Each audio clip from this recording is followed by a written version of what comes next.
Welcome to Get In, a podcast. I'm Debbie Rosas, and I'm the founder of the Nia Technique. It is a movement art practice for body and life. It's been changing people's lives since 1983 when I did something radical during the high impact jumping up and down. I took off my shoes and I stopped jumping. It was the moment that I got into my body and I started sensing as a way to live in my body and also make choices and decisions. I believe that sensation is one of the greatest wisdoms that we have. It is the voice of the body. It provides us incredible potential. It also requires that we have a relationship with our body and with listening. Today, we're going to get into a great conversation with a radiant force that knows all about listening. She works in the field of leadership and transformation. LeeAnn Mallorie. Now, she is the CEO, and I love this title. It's one of the first routines I ever created, but she uses it as the title of her work, Guts and Grace Leadership. I love that title. Guts meaning that yang energy, grace, the feminine. Those are the two twin energies. I don't care what kind of body you're in. Those two twin energies create life and they exist in everything, in human beings, in nature. They are forces, complementary forces. Like me, LeeAnn is on a mission.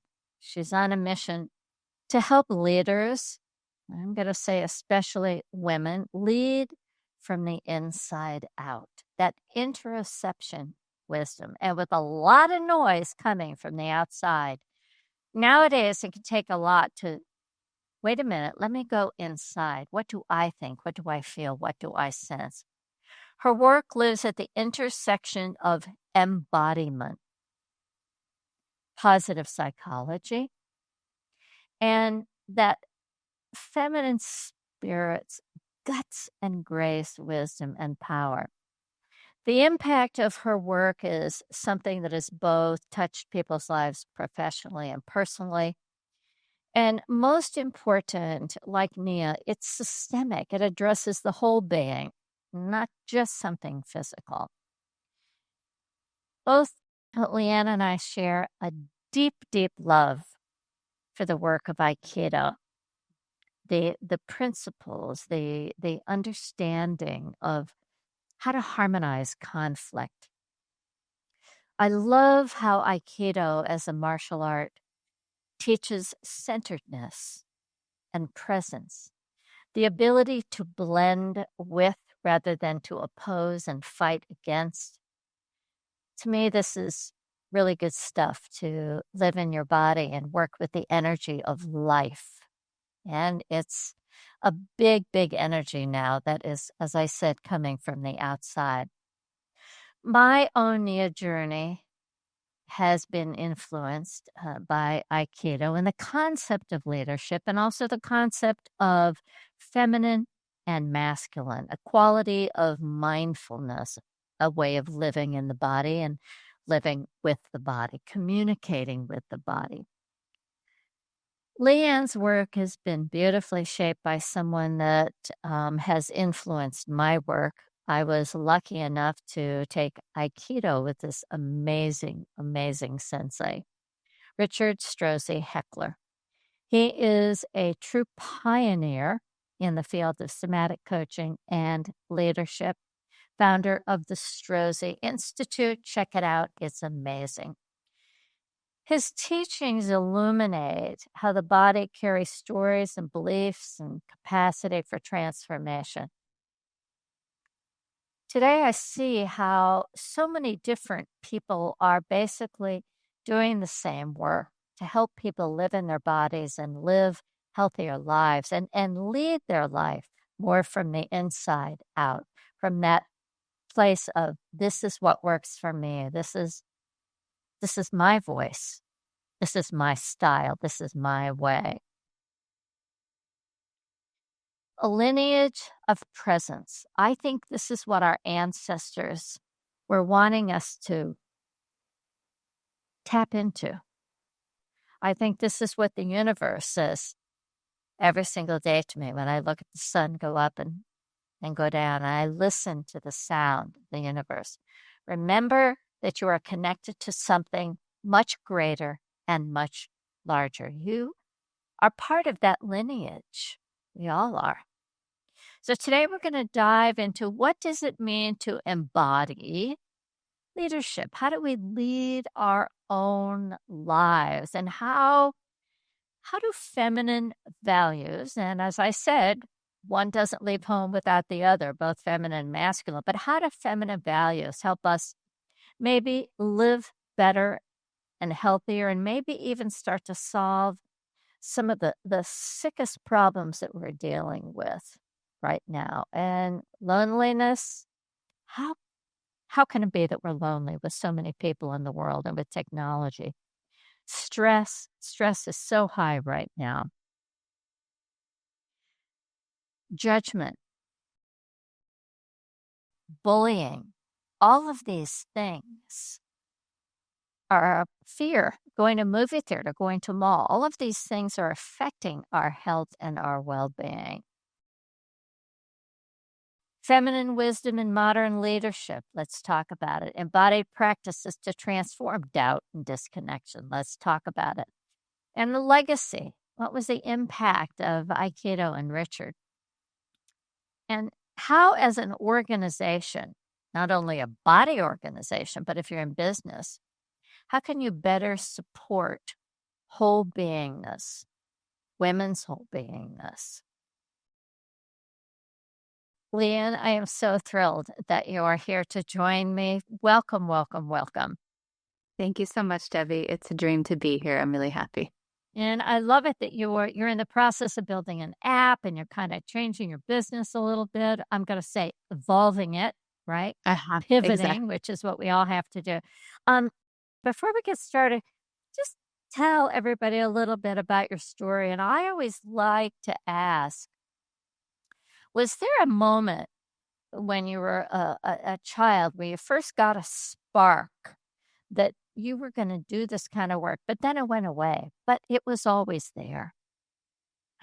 Well, yes. I think that I see that with my clients too, and I like that question. I mean, my story is kind of normal at the beginning, right? So I grew up in a steel mill town in Western Pennsylvania. I really wasn't exposed to a lot of the things that all of my, new California friends have grown up with. Like, it's like I've met people. I'm like, wow, you just had such an interesting childhood. I had such an uninteresting childhood in a lot of ways.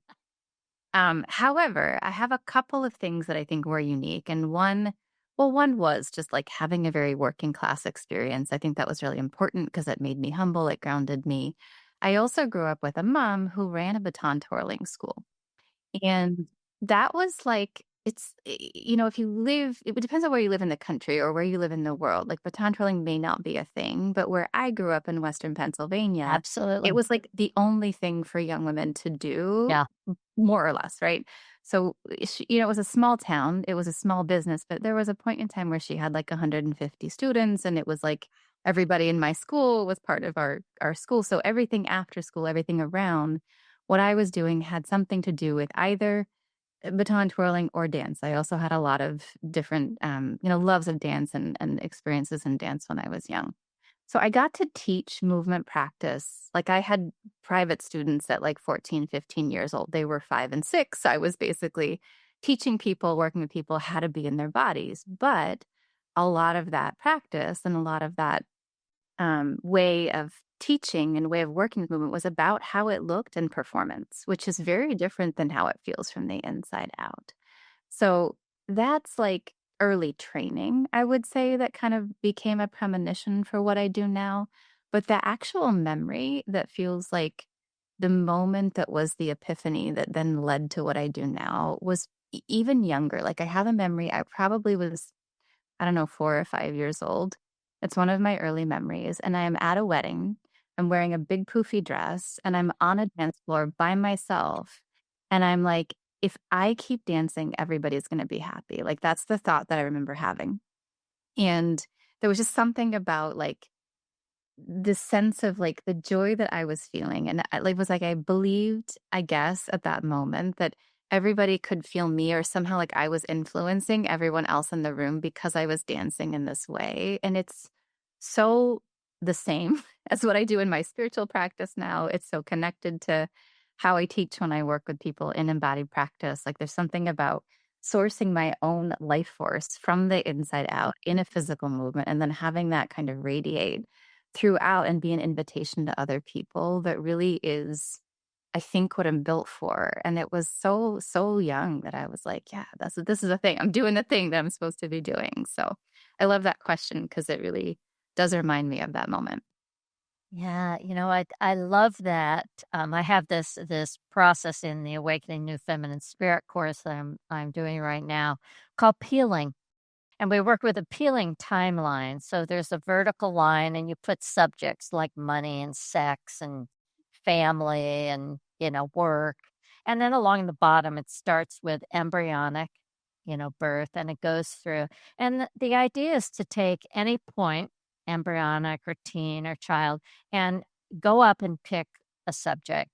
And then to just sit and meditate with the desire to want to peel back the veil and reconnect to a memory so that you can begin to see the tapestry, the magic of the tapestry of life, of how quite often we end up exactly where we're supposed to be. And every experience is part of the sculpting and crafting of one's body and life.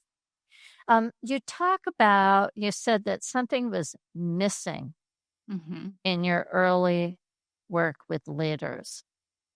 And, when I read that, I thought, I think there's just basically something huge that is missing in our whole educational system. Because education to me is where people begin to develop that self-leadership style, whether it's learning how to study, getting your work done on time, expressing your voice in relationship to a body of work that's being studied. And you talk about that it wasn't until you discovered, the body. And I see that the body is the piece that is missing in most everything that's dysfunctional or wrong. I agree with you, Yeah. Debbie. Yeah. So, how did that awakening of, oh my gosh, the body, what what happened? Can you share w what that piece was? Go a little bit deeper into the body and how did the feminine come forward in that piece in your work? Yeah, I can. And, I given where we started, what I can say is that it In was a that moment. puffy dress? Right, exactly. It was a Yeah. moment of remembering. So it actually weaves back.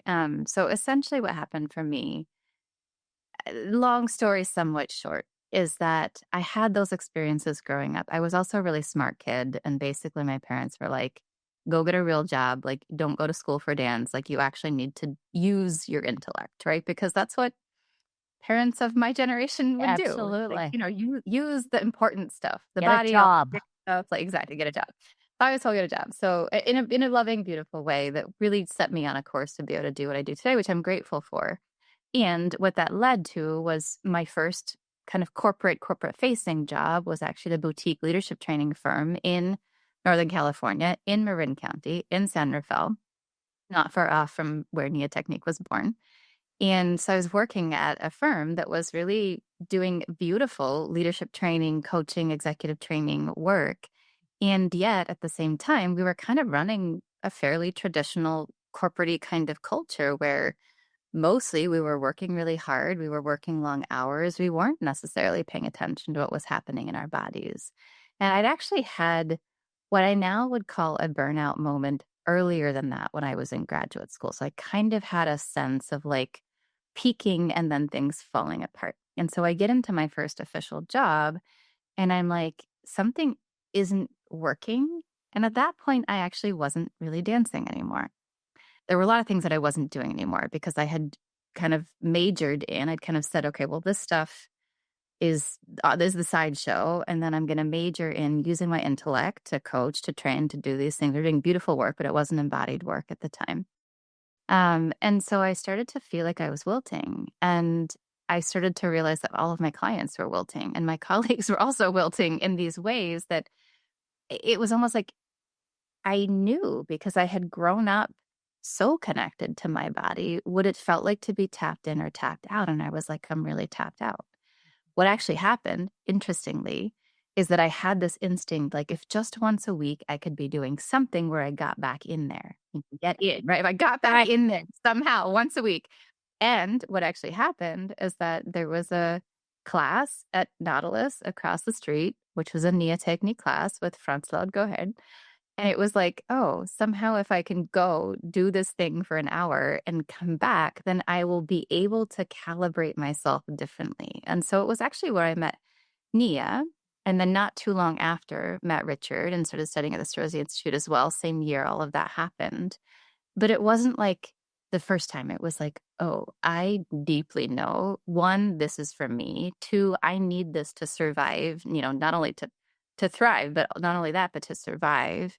And it was like this permission slip to be able to really learn from my body, which was, once I started, so instinctive for me. Yeah. I don't think that's true for everyone, but for me it was, because I had, I don't know, maybe many lifetimes majored in this, but certainly earlier in this lifetime had this sense of being in the body as like a critical part of what I needed to be flourishing as a human. Yeah. What really changed, I would say, in my relationship with it, in meeting Nia and specifically the way Franz Lode would teach, it was like I got so viscerally the difference between the body for performing and the body for healing. And actually, the same thing came through in my early work with Richard. It was like, there's a way we can use ourselves to get something done, to get somewhere, to look a certain way, to make something happen.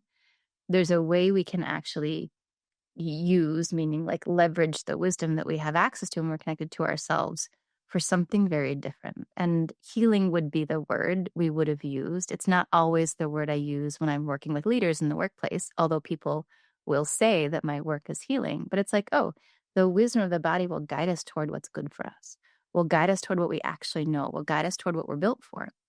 And so that became my fascination. And it was like I was my own first client and case study. Beautiful. Yeah. Our, I always say our nervous system will tell you exactly what you need to do. Always. What did you study at university, and what was the draw for you? I studied first developmental psychology, then social and personality psychology, then cognitive psychology, and then I went to graduate school for essentially intercultural psychology. I was studying how people switch between two cultures in their brains. And a lot of it was What do you mean by switch to two cultures in our brains? right. It's interesting. My thesis advisors were students of Carol Dweck, who wrote the book Mindset, who everybody knows. Yep. And they were looking at what it means to embody two different cultures or two different aspects of a self. And so they would do these really interesting cognitive psychology experiments, Yin Chu and CY Hung, CY Chu and Yin Hung. They would essentially have people look at things related to one culture, and then they would ask them questions, and you would answer in a way that was more relevant to that culture. So it would like bring out that side of you, essentially. Yeah. So this was some of the early work that I was researching and studying. And what I think what would drew me actually started out in architecture. I did half a year in architecture. Oh, 'Cause how great. Well, you uh, like to build stuff. I sort of, and then my final project for one of my classes was thrown away by the cleaning folks at my dormitory. And I was like, I don't think I'm going to be an architect. But I didn't really love it. So it was like the perfect kind of moment of Thank you, that was universe. a failure. Thank you very much. But I was fascinated by how humans evolve, grow, think, what makes us tick. I really was curious about the way that a young being evolves into itself. So I did a lot of study of like self and self work. And then what does that look like for adults? There wasn't a lot of people talking about that at the time. So I just got really into that. And actually, that became the foundation of how I operated as a coach. Because when I took my first job, I ended up doing executive training and coaching at like 25, 26 years old. And I was just like, I don't know anything about business, but I know what makes people tick and I can work with your psyche. And people were like, wow, you really can. Great. So So that somehow was like always my what was love. the attraction? Here you are, you have all this head knowledge, right? And yet I can see you twirling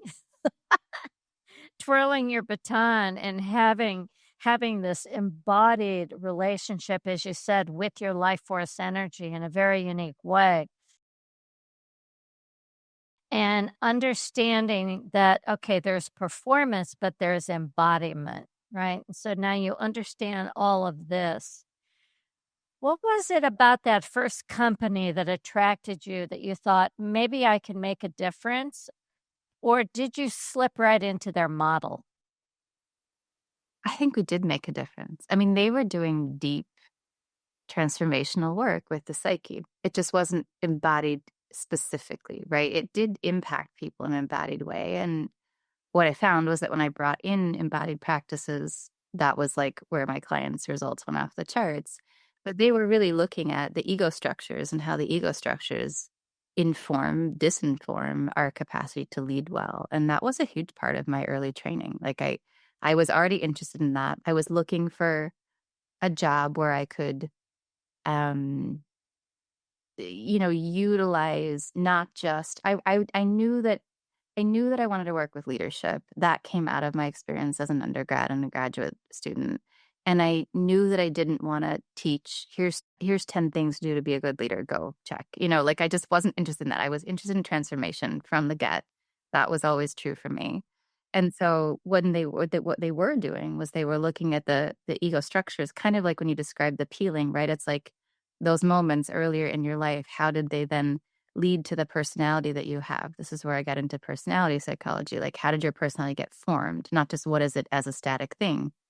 How do you become a great leader? Not just what are the 10 things that you should do because we say those are leadership skills, right? And so Yeah. the evolution of a human was my fascination. And we were doing really beautiful work at that organization related to that. The missing piece was the body, and that was leading to burnout, and that was kind of creating a certain type of a culture at that time. But I feel really, proud to say in a way that I never strayed too far from, I think, where my purpose was, whether I was working for someone else or when I founded my own business. It was then I would get the breadcrumb, like, oh, okay, and then I need to weave in the body. Oh, okay, well, here's Nia technique that wants to teach me how to like heal from the inside out. Okay, here's, what Richard may have to offer. It's always just been like picking up little pieces along the way. Absolutely. And the best thing for me is to have a fluid structure where everybody can come in and whether they represent the work or not, they find a little bit more of themselves, their own self-expression. It uncovers someone's unique gifts and talents that are meant to be honed, right? If we choose and if we desire. Um, there's this word that gets thrown around a lot, neurodivergent.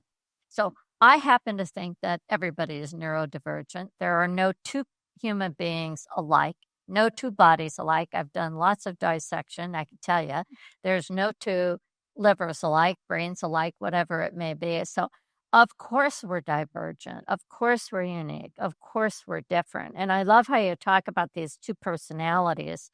I could see what happens to my husband when we're in the US and we get to Venice, where he is just so in love and alive. And I look and I go, who is that?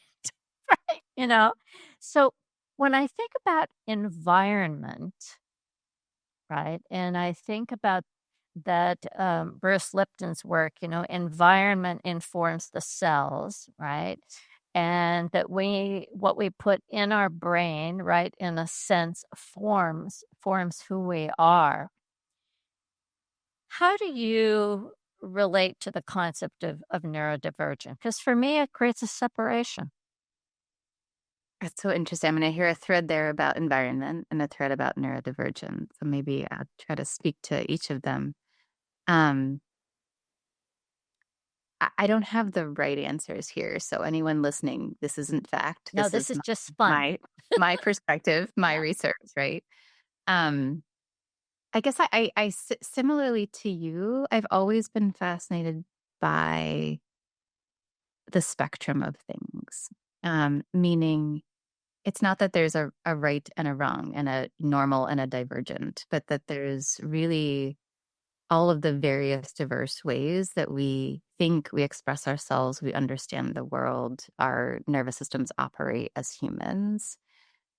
It is partly why I left personality psychology and why I don't run a type model in my leadership training business, right? I actually work specifically in the way that I teach leadership, which has a lot to do with one understanding their own build and their own psyche, that I support people to find their own version of how to articulate their kind of core operating principle and the ways that it may get in their way, usually, and also what it's good for.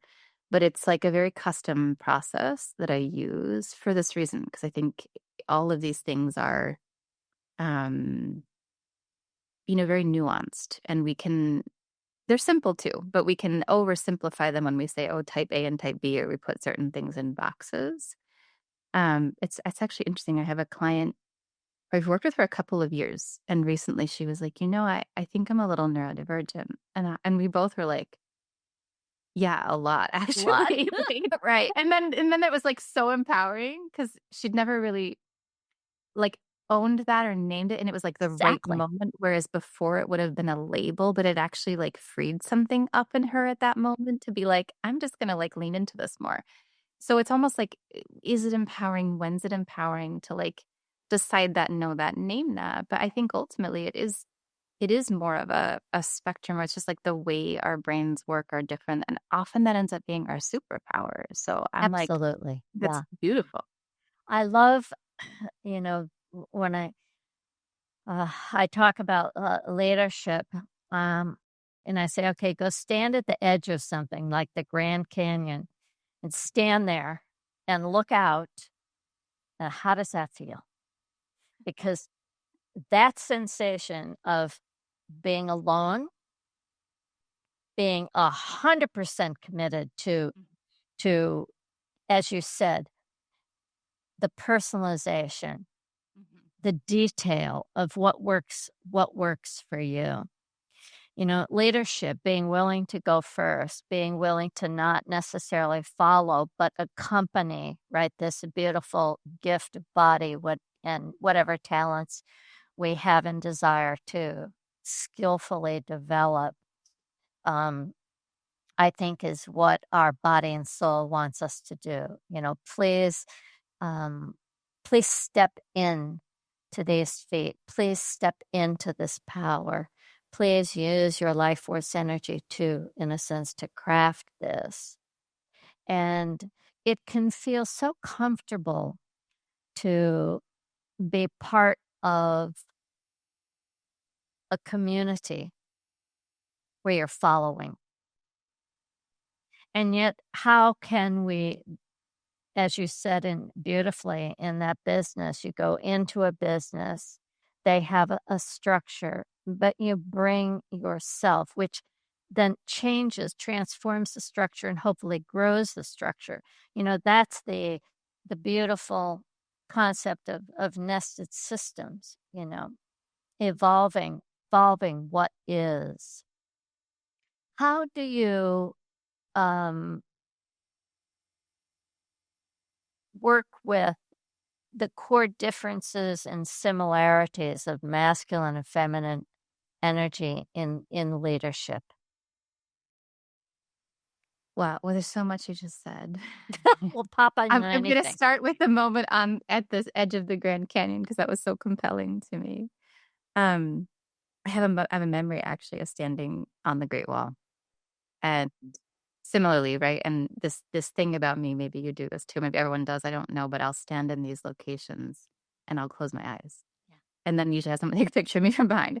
But it's like for me, there's the sensation of that is so compelling, and I think it is the sensation of I'm alive and I don't know, I hadn't thought of it as leadership, but it really, when you said that, I was very compelled. I'm like, "Oh, yeah, there's something about that expression that is almost void of influence in a way that is very much how I think about leadership, which, like you said, right, is different than following, is different than copying something. Because when you're standing there and there's no one telling you what to do, and the whole world literally is in front of you in some way, all there is, it's a kind of like you naked with what's available to you. And I think the people who we look at, who historically, right, we're like, they were a great leader. That's what they were doing. And then most of everybody else is doing something that's a little bit more like following or copying, or like trying to replicate that, right? But like really the uniqueness, which is what's coming back to me from the thread you were on, is a profound in and of itself invitation to lead something, maybe just your own life, or maybe a massive company or a huge movement, right? Who knew when you started what you would be doing today, and you just kept following that, whatever that was. Um, in terms of the masculine feminine, to come back to your question, um, related to this, my experience and my assessment of what's still true is that there's a lot of right ways to do leadership that have been borrowed from a certain type of masculine energy. Like, this is the way that this is what leadership is. This is the way one should do, or if you're doing leadership, it's going to look like this. It has a certain drive to it, a certain, certainty to it, a certain push to it, perhaps a certain type of presence to it. And even in my, early work at the Strozzi Institute, while we were teaching from the inside out embodied leadership, there was a certain shape that kind of mirrored the shape of the founder in terms of like what leadership looks like, right? And I think that's true in any context that one person does it their way and then we go, well, that's the answer, right? Let me do that too. And then we have already strayed from the possibility of leadership. Why I think the feminine in leadership right now is both really interesting and not easy is because we've, as a society, for many years, I've been taking people recently to ancient Greece, and it's like, when Western civilization got built, what did leadership look like? And it's changed a lot, but there's like a certain, model. It's like, what was Zeus like, for example, and then that shape becomes the shape of the right answer of a leader.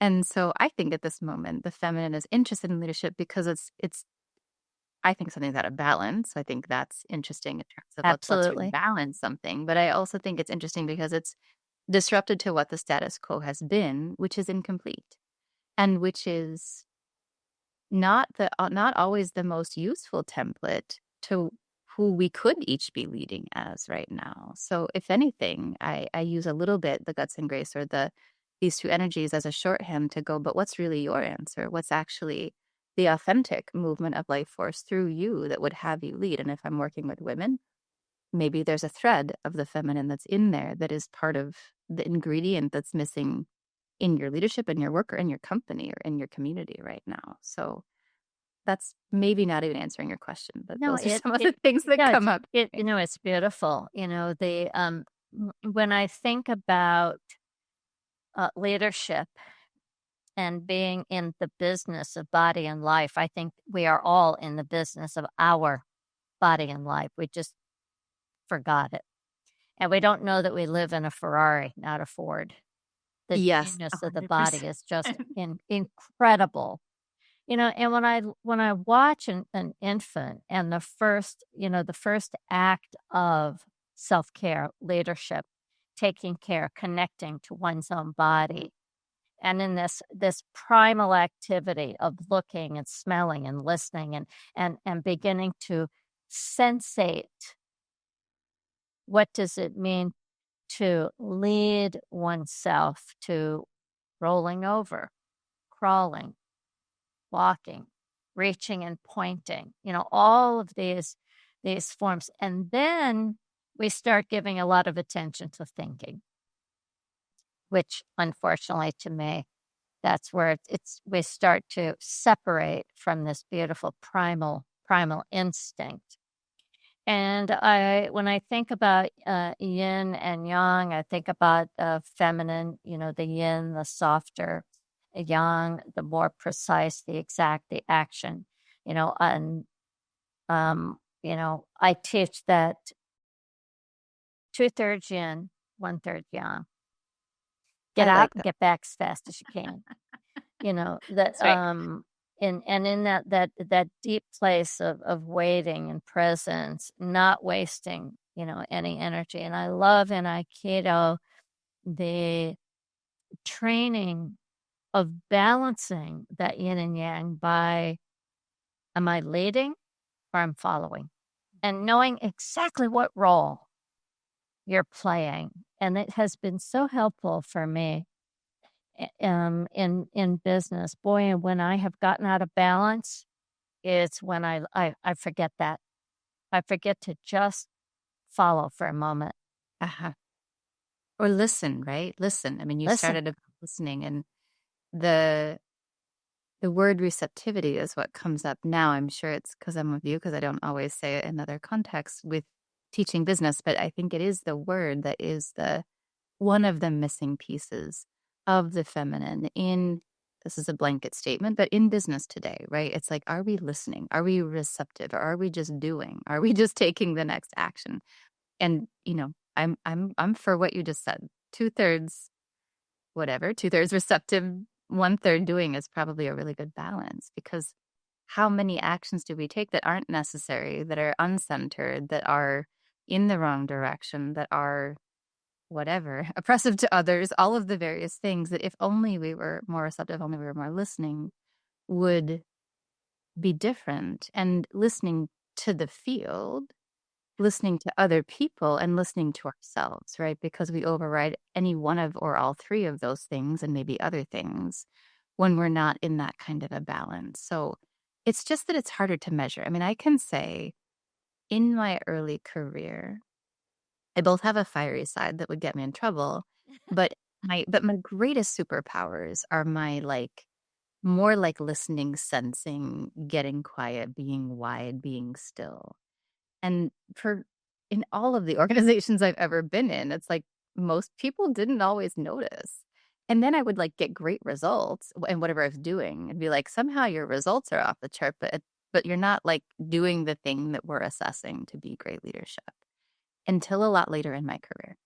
And I think that happens a lot with women of a certain build, even men of a certain build in the workplace, where it's like you're not necessarily getting noticed because you're doing the invisible part of the work of leadership. But that's actually the part that often makes the biggest difference. And I think that's why, when I work with people in Guts and Grace, I'm an executive coach, I teach leadership, I have a year-long program that I run. A lot of it is retraining women, or those who come to the work, to retrust what their instincts are and what their natural proclivities are, to trust that they actually matter, and then learn how to honor them in a way that they count more, that they actually, they're able to own them in such a way that they can then make progress in their leadership versus kind of get missed. You know, when I think about the word leadership, and I think about the word feminine, and I put those two together, I can feel the discomfort that's rooted in fear about putting my feminine out there. Mm-hmm. Where leadership in masculine, I feel pretty safe. And it has clear boundary. It has an edge. And yet I've always felt that the power of attraction, of listening, of seduction comes from the feminine. And when I'm going to go back to education, which I talked about in the beginning. What's wrong? Well, I think it goes back to education. We have an educational system that has no education provided to a child who's growing up in a body whose nervous system is responding to everything. There's no way to learn how to manage that nervous system. Read those signals, as you said. That's one of your great skills, right? To read the messages from the body, to know, where do you feel safe? And how are you measuring that? Where don't you feel safe? And how are you measuring that? What does that mean, right? And safety being such an important skill to be able to sense, as you said, intuitively, to be able to sense this doesn't feel right, and trust that, And when we have a physical body that is constantly sending us messages, and an ethereal energy body that is constantly sending us messages, and yet we've not been taught that language, much less even shown the anatomy of that. Yeah. It makes sense. There's such a disconnect between, I'm going to say head and body, not just mind, but head, senses, and body. How have you been able to create a breakthrough with people to make that connection for themselves? It's so rich and so important. I mean, one thing that's true is that coming back into your body isn't always going to feel good right away. And maybe not for a while, right? And you know this. I mean, and I just retired actually from being a lead teacher at the Strozzi Institute, where I learned a lot of my embodied leadership skills. And one of the things that we would often say is like, I'm not promising it's going to feel good right away. So you have to have enough, in a way, other reasons to want to do it, which could be a breakdown or could be a breakthrough that you want or something else, right? Enough costs or enough opportunities that it's worth it. But I want to uplift what you said, which is we can be almost overwhelmed by the amount of information that is available when we start coming out of our heads and into our bodies. I'll speak my own story a little bit because it's related to this, which is, um, I'm incredibly sensitive and probably in not like dramatic ways, but have been like in unsafe environments most of the time, whether they just be like a traditional workplace that isn't working that well, or, you know, uh, an environment where everything's great, except, my way of leadership isn't so welcome, for example. And so, because I pick up on so much information and so much nuance, um, I would crash like all the time. Like my first 15 years of life work and leadership were like being the person. It sounds dramatic, but like the person who's being scraped up off the ground all the time. Like I would be the person who would melt down or like freak out or like have these issues. And that didn't inspire people to want to follow me per se. But it was like, I couldn't not do it. So that's my journey, right? I have clients who are on the other end of the spectrum where it's like, I can't feel anything. And I'm like, I felt so much that I couldn't it was hard to deal with feeling so much. So wherever you're at on that spectrum, again, to speak to that spectrum, there's a slow process of both educating your mind to understand what's happening to you, which is part of what I do when I work with leaders, right? It's like, oh, that's actually what it is. It's not what you think it is, but that doesn't make it feel better. Okay, this is why it feels this way. And then working with various practices to be able to, I would say, like expand the container to be able to tolerate the sensation, to be able to integrate those sensations, to then leverage them or make use of them, whether that be your rage or whether that be just how much information you're getting because you're sensitive like me or something else, right? And mostly I'm in a calibration process with someone around, well, what's not totally working and why would you want to feel like really building almost like a business case or like a personal case for that. And then what is it to open the door to that a little bit? Okay, then maybe we need to close it again. Like, let me open it a little bit more. I need to close it again. Whether I'm doing that at work or whether I'm doing that just through movement practices can vary depending upon how safe the actual environment someone is in.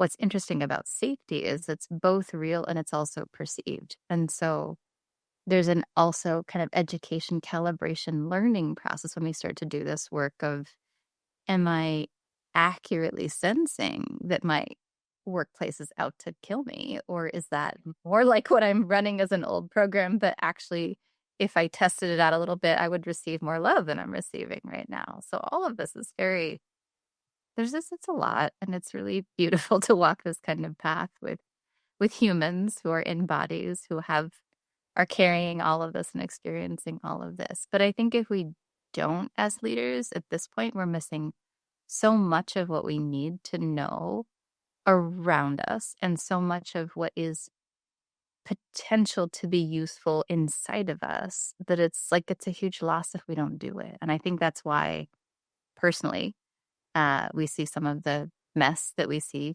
in our world right now, because we're totally dissociated from ourselves and we're not feeling or sensing most of anything that's happening. What we need to know to reach our potential, right? Such a great question to contemplate for any educator, sharing work. What do you need to do to help people to know so they can reach their potential, whether it's getting them out of physical pain, an abusive relationship, into a more enjoyable work. And it's all subjective. Life in a body is personal. It's subjective. What makes me feel safe makes you feel safe. Very different. Um, you know, somebody could feel traumatically triggered just by the glance of somebody's eyes. It doesn't have to be, a touch. We are emotionally sensitive human beings. And, I heard you start to explain your sensitivity. And I always want to say to everybody, you do not have to apologize for your sensitivity. That's one of the guilts, I think, that have been placed. Oh, you're so sensitive. There she goes, and certainly I'm not going to underestimate the difference of hormones in a female body that can cause us to feel more emotionally expressive, I would say, or outwardly expressive of our emotions. But this goes back to, what do you teach? What do you teach? When I hear kids today, my kids calling and saying, Mom, it's so bad out there. Is it going to be okay? And I have to say, I don't know, but I hope so.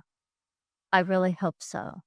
And what you're feeling is normal. You're an emotional being. Your nerves, connect you to absolutely everything, and I remember there was a period of time when I was studying with Lazarus, this meditation teacher and metaphysics, and we didn't watch the news or read the newspaper for 9 years. And then there was a period after that. It was like, okay, now you're ready. Now you've done enough work that you could go do that and not take it on, but move it through and use it to recognize, what can I do in my meditation and in my thought form and in my focus and intent to create a mental grid that can support the necessary change.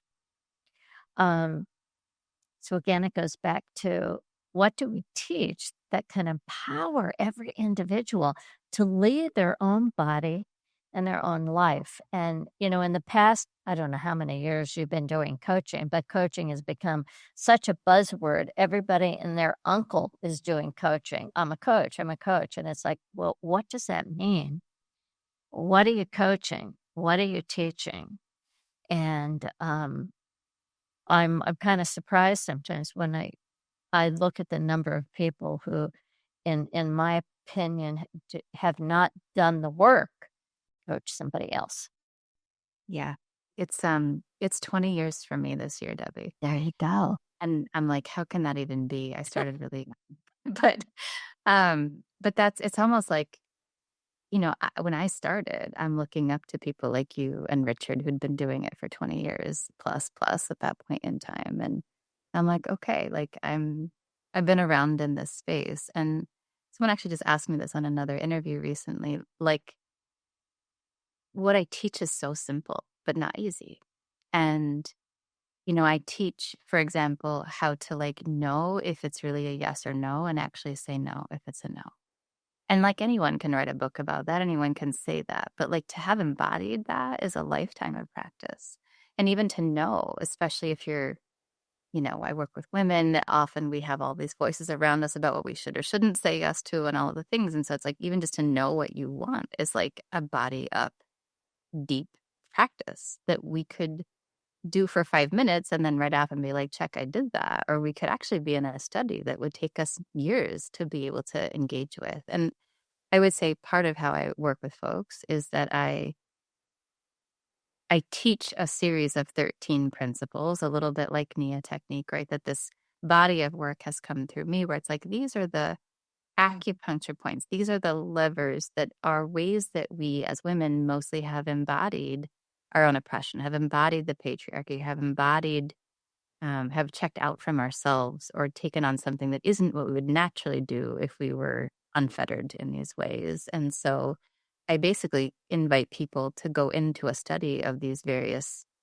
practices. And then that starts to open something, and something opens a little more, and something opens a little more. And it takes time and it happens over time, and you do it through practice. At this moment in time, one of the pieces of that work that I've felt most compelled to write about is really feeling your emotions. And that again seems like so simple. But at this moment, No, it's and it's messy. in what you said, right? It's like, and not maybe so consuming so much that you're feeling so much that you can't even be in your own skin. So I have a very deep practice of not consuming a lot of media. Because I can, because everything I just described about my system. So I like have people who tell me what's going on in the world, and I read for 5 minutes, and then I come back and recenter.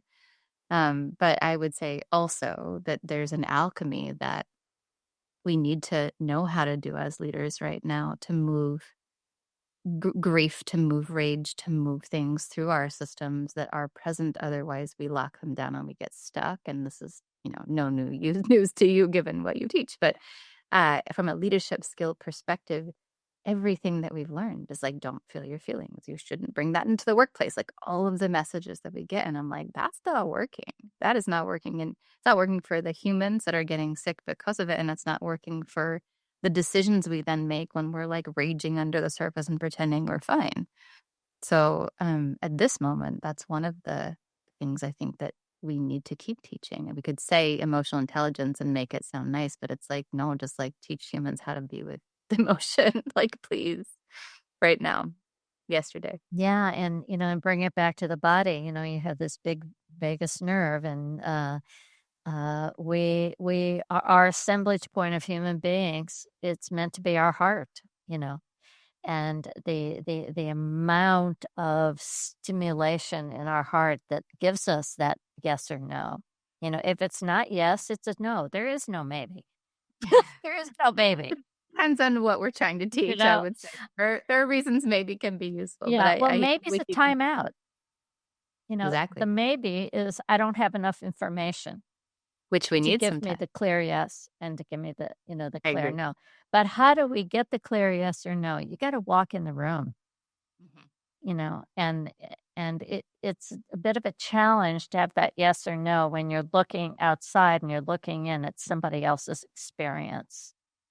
And that's where the courage to walk your own leadership life is so very important. It takes courage. It takes It is. intelligence. It takes awareness. It takes discernment, as you said. It takes measurement Mhm, skills. mhm. And all of these things.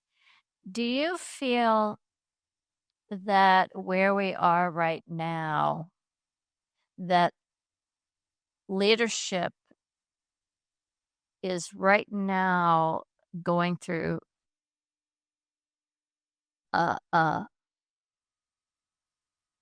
I'm not going to call a shapeshift because I don't think it's begun to shapeshift yet, but it's almost like I talk about it, it's like I'm watching a horror movie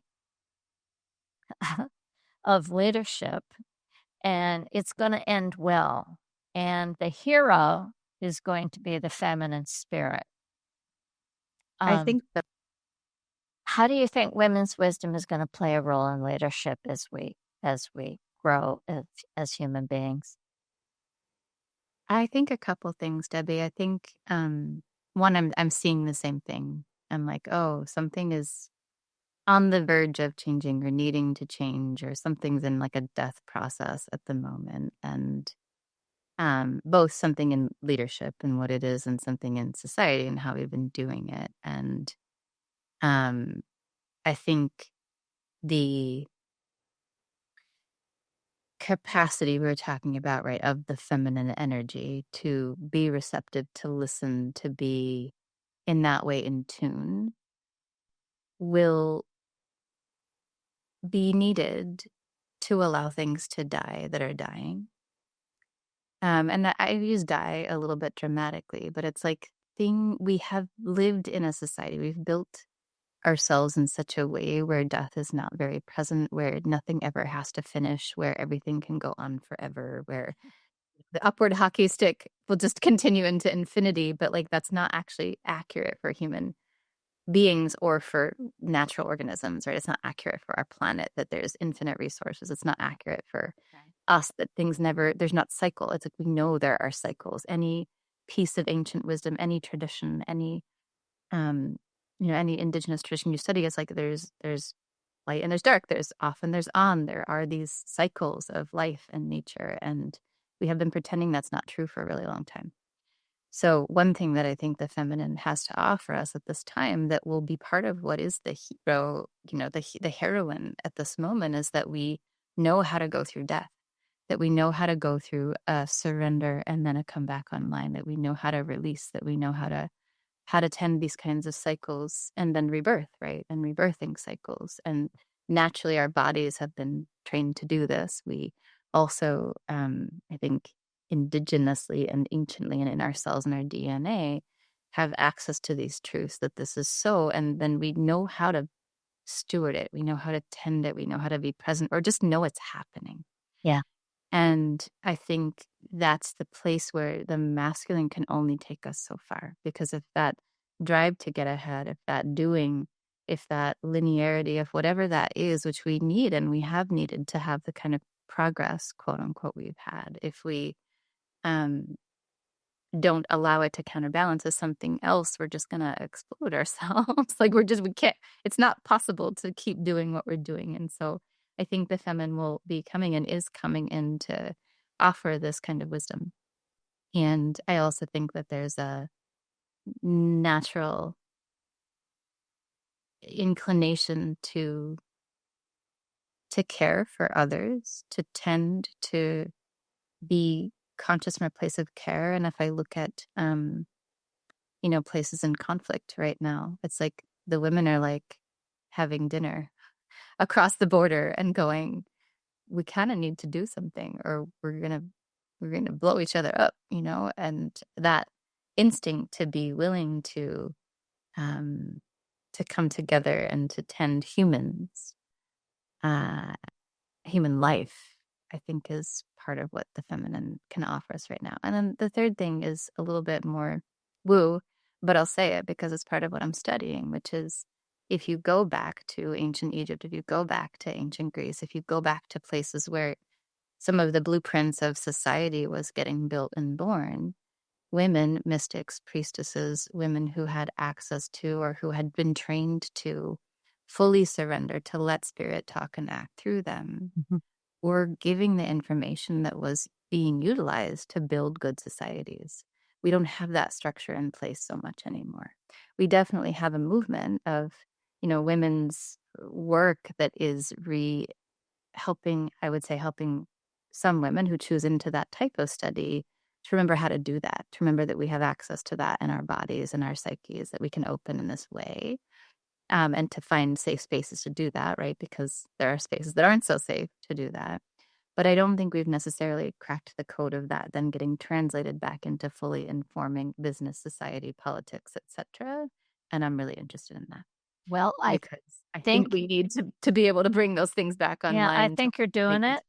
I think you are listening to the ancients. I think you are cracking that glass ceiling a little bit, and it's very, very exciting, very exciting. So I want to thank you very much for joining me in this conversation. LeeAnn, where can people find more out about you if they'd like to work with you? Yes, so gutsandgrace.com, our website. We have recently launched an app. So anywhere that you get an app, you can download the Guts and Grace app now, which has embodied practices for leadership and resilience. And for me on LinkedIn or Instagram, my own profiles, LeeAnn Mallorie, are good ways to follow too. Awesome, awesome.